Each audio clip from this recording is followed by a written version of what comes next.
अस्सलाम वालेकुम, मेरा नाम है चाहसेब हाशमी और यह है मर्सिडीज E180 एक्सक्लूसिव 2020 मॉडल। ये मर्सिडीज ई क्लास का प्री फेसलिफ्ट वर्जन है जो कि 2016-17 से लेकर 2020 तक आया था।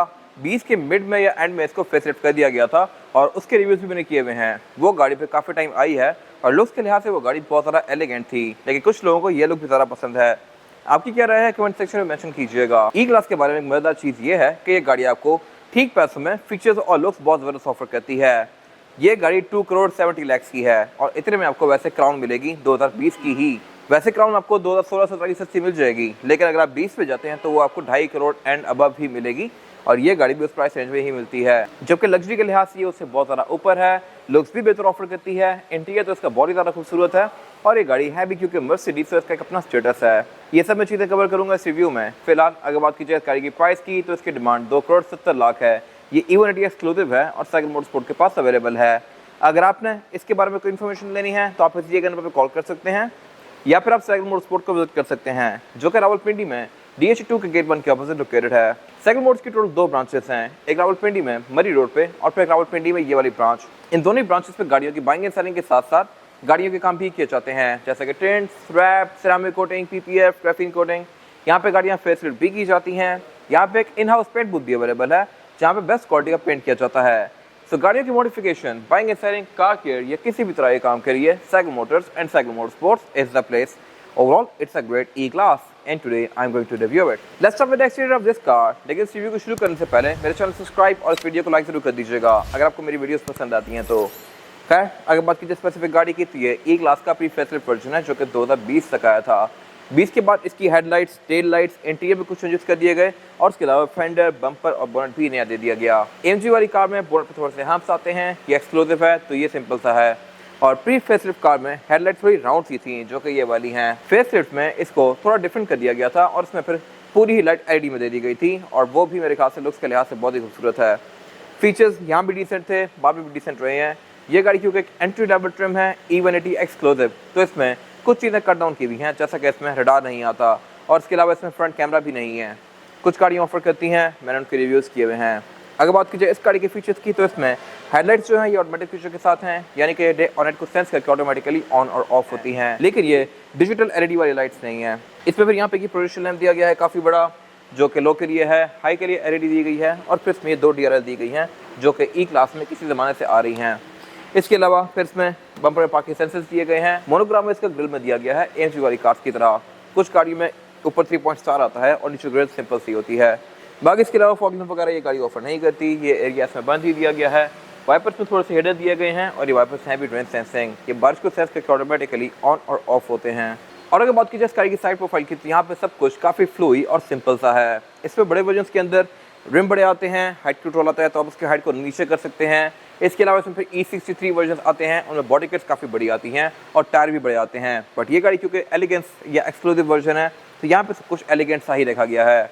बट स्टिल ये mostly cars Sonata, Camry, Crown उन सबसे बहुत ज़्यादा लग्जरियस है। कट लेंथ यहाँ पे बिल्कुल सिंपल सी हैं, नीचे की साइड कट्स वगैरह नहीं दी गई।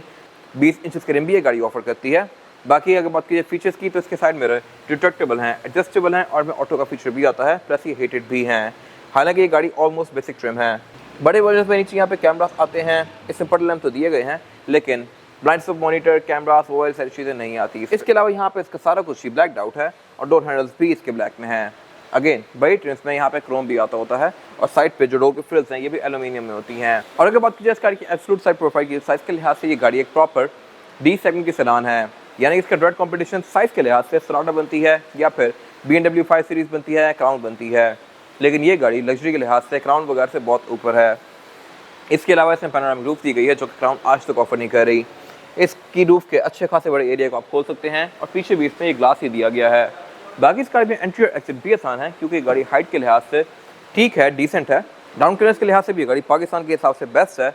ये ऑब्वियसली शाहनवाज रिपोर्ट है तो शाहनवाज ने इसको पाकिस्तान के हिसाब से स्पेक किया हुआ है। ये गाड़ी आराम से हर ब्रेकर वगैरह को क्लियर कर सकती है और इसके अलावा बाकी इसमें रेयर विंडोज जो है प्राइवेसी वाली आई हुई हैं। और इसके अलावा ये गाड़ी रेयर व्हील ड्राइव है तो इसके इंजन की सारी पावर ही बैक पे आती है। आप इस पर टेल वगैरह बड़े आराम से कर सकते हैं, ट्रैक्शन ऑफ करके ऑब्वियसली।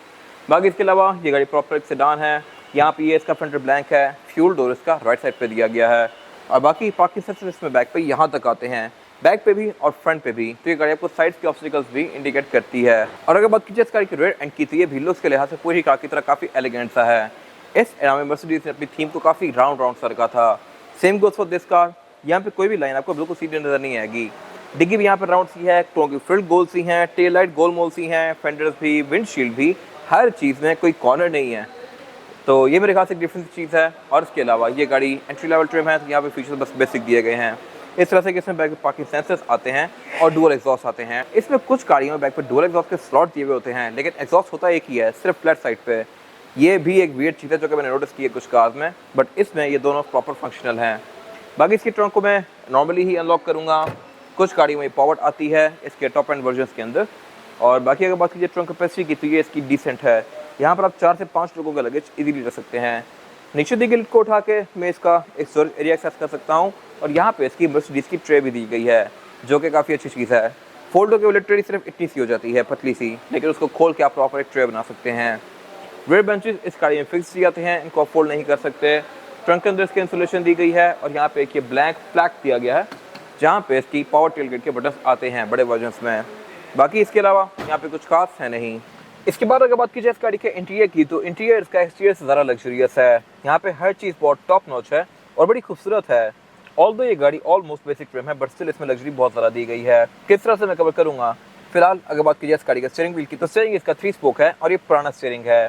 2020 में ही इसमें नया स्टीयरिंग भी आ गया था फेसलिफ्ट के बाद, और वो स्टीयरिंग लुक के लिहाज से बहुत फैंसी सा है और वो फिर अब तक आ रहा है 2024 तक।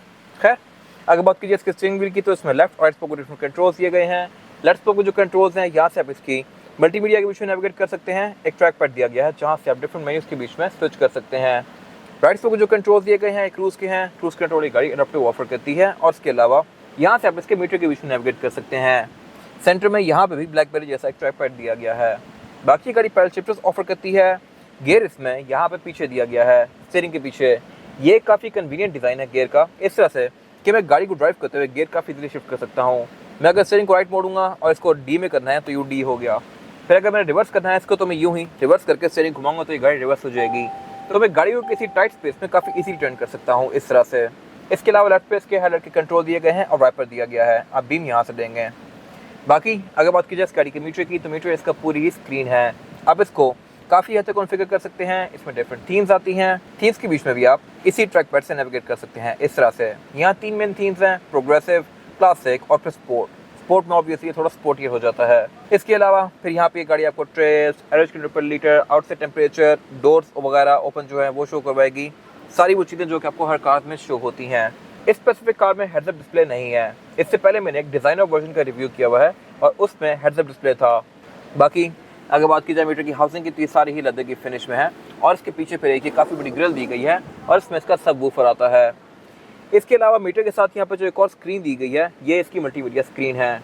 ये बेसिकली एक सिंगल ही पैनल है जो कि एंड टू एंड कंटिन्यू करता है और इसको भी आप काफ़ी हद तक कॉन्फ़िगर कर सकते हैं, लेकिन इस गाड़ी में ये टच में नहीं है। ये मेरे ख्याल से एक बहुत वियर्ड चीज़ है। इस स्क्रीन को आप यूज़ यहाँ से करेंगे, इसको आप टच से यूज़ नहीं कर सकते। फेसलिफ्ट के बाद ये टच में आती है और इसमें भी जो टॉप ऑफ लाइन वर्जन होते हैं उनमें ये स्क्रीन टच में आती है। बाकी ये स्क्रीन काफ़ी हाई क्वालिटी है। 2016-17 वाली कार में स्क्रीन काफ़ी छोटी थी। इसको मर्सिडीज MBUX कहता है, यानी कि मर्सिडीज बेंज यूज़र एक्सपीरियंस, और इसको यूज़ करने के लिए यहाँ पे एक स्क्रॉलर व्हील दिया गया है और ट्रैक पैड दिया गया है। बाकी अगर बात की जाए इसमें दिए गए फीचर्स की, तो इसमें Bluetooth, aux, navigation, USB, Android auto, ये सारी चीज़ें आती हैं। ब्लूटूथ इसका फॉरन कनेक्ट होता है। फिर यहाँ पे ये गाड़ी आपको इसका इको स्कोर, क्लाइमेट कंट्रोल की स्टैट्स, ये सारी चीज़ें भी शो करवाएगी। यहाँ से आप इस गाड़ी की एम्बियंट लाइट्स को भी चेंज कर सकते हैं और इसके अलावा बाकी यहाँ पे आपको सर्विस इंटरवल्स वगैरह भी शो करवाएगी। यहीं से आप इसके ड्राइव मोड चेंज करेंगे। जो ड्राइव मोड आते हैं इसमें वो है मैनुअल, स्पोर्ट, कंफर्ट और इको। फिर इसके अलावा आप इसके स्टीयरिंग के रिस्पॉन्स को भी एडजस्ट कर सकते हैं अपनी मर्जी के लिहाज से। अभी ये स्पोर्ट पे है तो हार्ड है, कंफर्ट पे अभी ये काफ़ी लाइट हो गया है। फिर ESP यानी कि इलेक्ट्रॉनिक स्टेबिलिटी प्रोग्राम को भी मैं अपनी मर्जी के लिहाज से एडजस्ट कर सकता हूँ इधर से।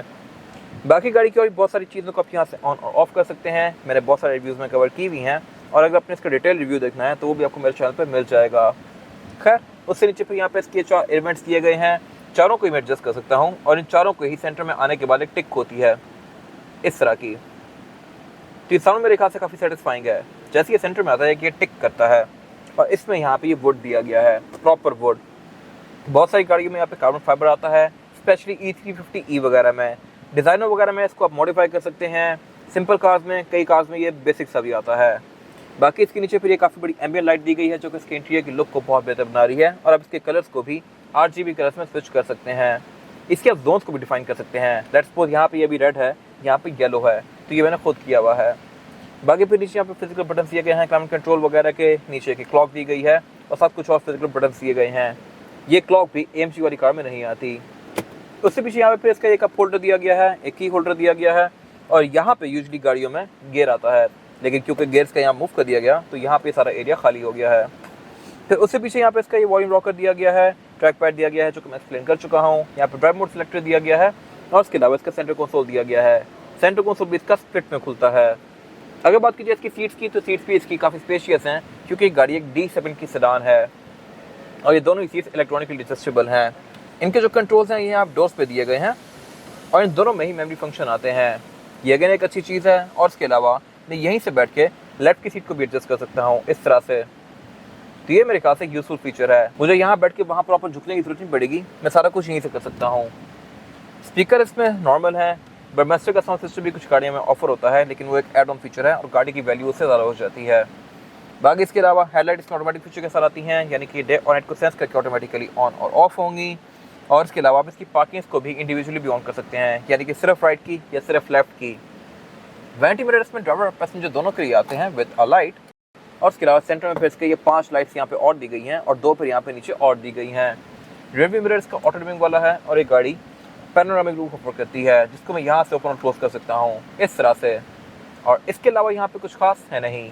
इसके बाद अगर बात कीजिए मर्सिडीज ई क्लास के पैसेंजर की सीटिंग कैपेसिटी की, तो बैक पे यहाँ पे सीटिंग कैपेसिटी पूरी ही है। यहाँ पे 2 ही लोग कंफर्टेबली बैठ सकते हैं क्योंकि यहाँ पे लेग रूम सफिशिएंट है, बट हेड रूम की बहुत ज़्यादा स्पेशियस नहीं है। और सेंटर में थर्ड पैसेंजर आने को तो आ जाएगा, लेकिन ज़्यादा कंफर्टेबल नहीं होगा क्योंकि यहाँ पे काफ़ी बड़ा सारा हम्प दिया गया है इसकी ड्राइव ट्रेन के लिए। ये गाड़ी रेयर व्हील ड्राइव है तो यहाँ से इसकी ड्राइव ट्रेन जा रही होती है। खैर बाकी फीचर्स यहाँ पे अच्छे दिए गए हैं। इस तरह से रेयर पैसेंजर्स के लिए एयरबैंड्स दिए गए हैं सेंटर में भी और पाँव पे भी। फिर इसमें डोर्स में स्पीकर आते हैं।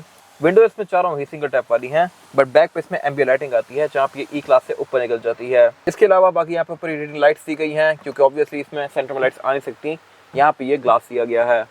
और इसके अलावा सेंटर में फिर इसके ये सेंटर कंसोल दिया गया है जिसको निकाल के मैं एज एन आर्मरेस्ट यूज़ कर सकता हूँ। इसमें 2 कप होल्डर्स दिए गए हैं और इसमें फिर एक ही सेंटर में ड्रॉर भी आती है। फिर इसके अलावा रेयर बेंचेस इसमें फिक्स्ड ही हैं।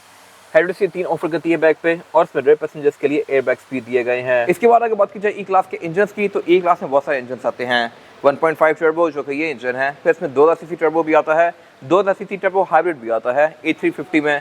फिर इसमें और बड़े इंजन भी आते हैं 4000 सीसी वाई टर्बो E63 वगैरह में। उन गाड़ियों को मैंने अलग अलग रिव्यूज़ किए हुए हैं, बट फिलहाल अगर बात की जाए इस गाड़ी की तो इसमें इंजन सिर्फ 1.5 टर्बो चार्ज है और ये इंजन 154 हॉर्स पावर प्रोड्यूस करता है, जो कि ठीक है बॉडी साइज के लिहाज से, लेकिन ये बेहतर हो सकता था।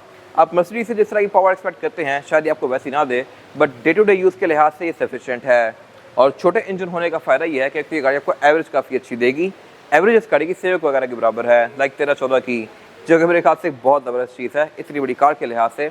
और फिर इस पर टैक्सेस भी कम पड़ते हैं सिर्फ 1.5 होने की वजह से।